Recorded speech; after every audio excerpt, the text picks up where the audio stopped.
Proton was first imported to Britain over 2 years ago from the Kuala Lumpur factory.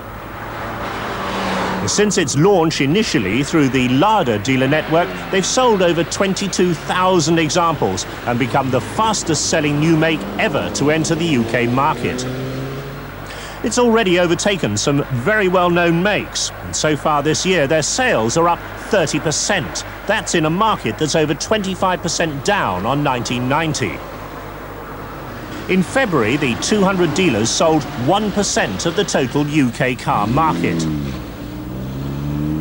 So with most of the industry crying their eyes out over their profit figures, why are the all too few private buyers out there with ready cash choosing to buy a Proton? As the popular Japanese cars become ever more sophisticated and thus more expensive, there seems to be a gap opening up at the bottom of the market for people with 3- or 4-year-old Japanese cars who appreciate the reliability and the ease of driving, but who now can't afford to bridge the gap for a new Japanese car. This is the 1.5 SE Aeroback model at £9,000. It's the top of the range. You get power steering, central locking, electric windows and mirrors. You get a sunroof that winds back over the top of the roof as you adjust it, and you get a nice stereo cassette player. It's an easy car to drive. The waistline is low, so you've got generous glass area all round and visibility is very good. The dashboard is a bit plasticky, early Japanese style, and the switches are distributed rather haphazardly. In particular, the warning flashers are buried down here instead of being on a big red button where you can easily get to them. The shape is also rather reminiscent of Japanese cars a few years ago, perhaps rather angular styling compared to the smooth curves of today's corporate fashions.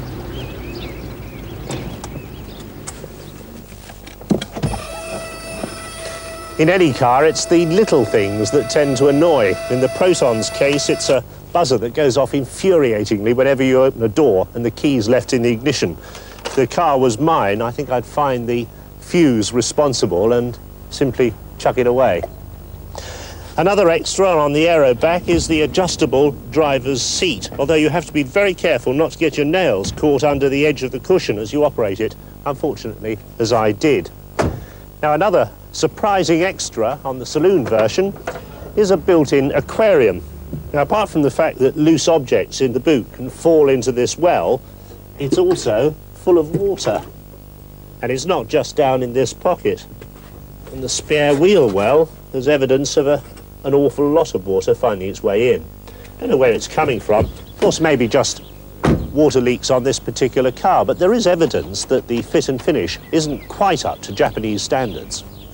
Under the bonnet, well-proven Mitsubishi power units, 1.3 and 1.5 litres.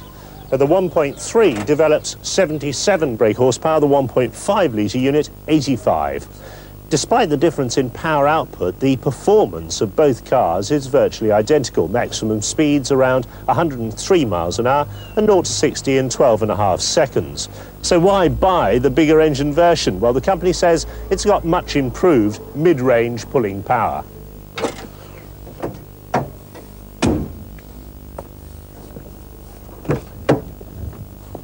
A nice choice of trim material in the Proton and quite nicely finished inside. With the driver's seat set for someone of my height, there's not an awful lot of legroom and headroom distinctly restricted.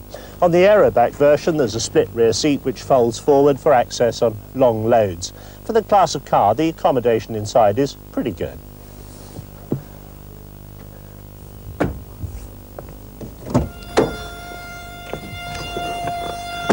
I must find that fuse. The front seats are quite supportive and comfortable over long distances. Now, although all the 1.5s have power steering as standard, the 1.3 doesn't. The steering isn't very heavy and it's a nice rack and pinion system.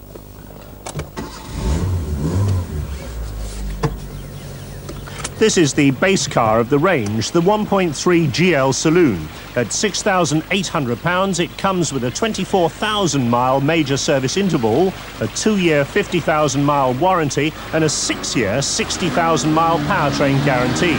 But it's shorter on equipment than the top-of-the-range model. doesn't have electric windows. You have to adjust the mirror by hand. I say the mirror because there's only one. It's easy to see why the Proton has hit the mark in Britain. It's not a car which will appeal to the enthusiast. Performance, road holding and ride are all adequate rather than outstanding. However, it offers low running costs as well as the reliability of Japanese components. So the Proton 1.5 SE is the top-of-the-range model, and it offers excellent value for money, promising good reliability, and the second-hand values seem to be holding up well. Against it, it's rather characterless, the styling's a bit dated, and the layout of the controls rather haphazard. All Protons run on unleaded fuel, and catalysts will be available later.